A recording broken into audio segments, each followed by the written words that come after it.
All right, everybody, when we left off yesterday in chapter 4, remember Junie B was getting picked up by Lucille's Nana to go to her house for the sleepover. So let's read chapter 5. Lucille was sitting in the middle. She whispered real quiet to me in that grace. "Beg for my poodle," she said. "You promised, remember? You promised to beg for my poodle." Me and that Grace looked and looked at each other because we didn't actually want to do that particular thing. Lucille poked us. "Come on, you promised," she whispered. "You promised to beg." I did a sigh. Ugh. Then I thinked and thinked about what to say. Finally, I took a deep breath. "Hey, Nana, guess what? Lucille wants a poodle, apparently. And so could you buy her one, do you think?" I asked. "Yeah, could you?" asked that Grace. "'Cause she's making us beg you, or else we can't spend the night." The Nana's mouth came all the way open. "Oh, so that's what this is all about, huh? Well, my granddaughter knows perfectly well that I'm allergic to dogs. So you tell Lucille that a poodle is out of the question, I'm afraid." I patted Lucille, very understanding.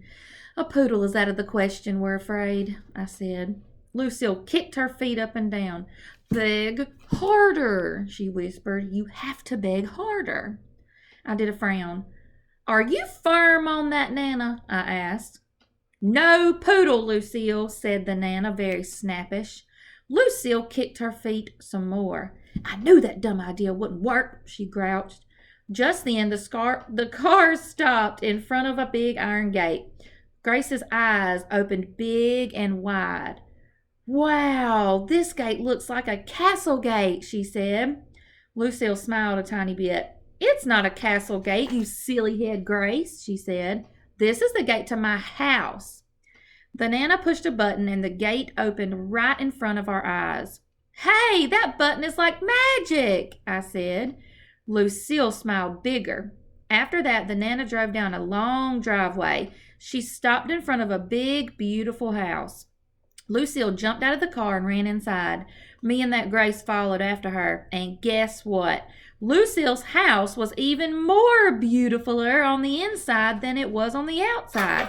There was a beautiful long row of stairs and a beautiful big bowl of flowers and a beautiful giant sparkly ceiling light made out of glass.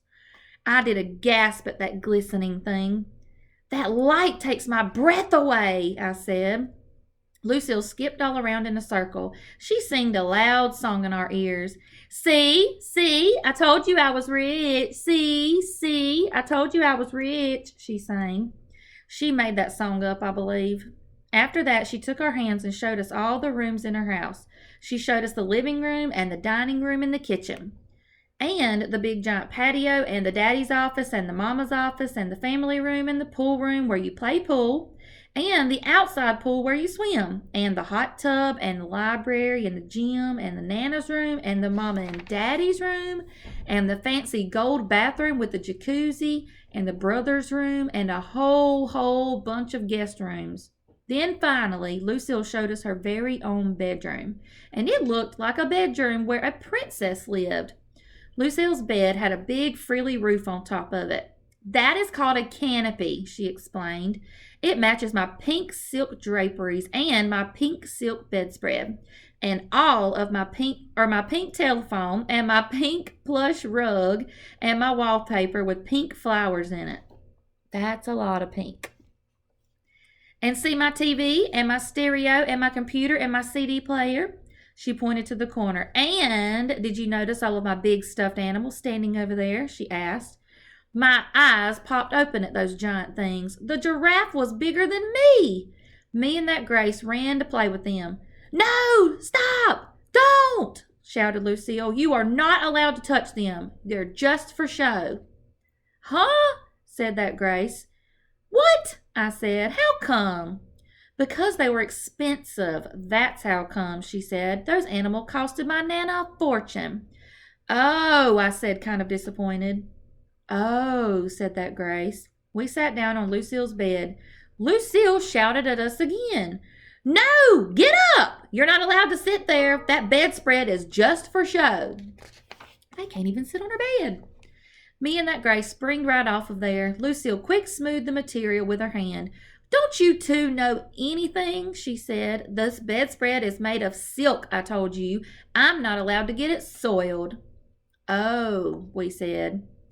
After that, Lucille skipped over to her dresser and she pressed a button on her mirror. A million bazillion lights came on. Look at this, she said. This is my very own professional makeup mirror. It's the same kind of mirror that they use for movie stars. My Nana brought it all the way from Hollywood, California. Me and that Grace run to the sparkly mirror. We looked at ourselves in the bright lights.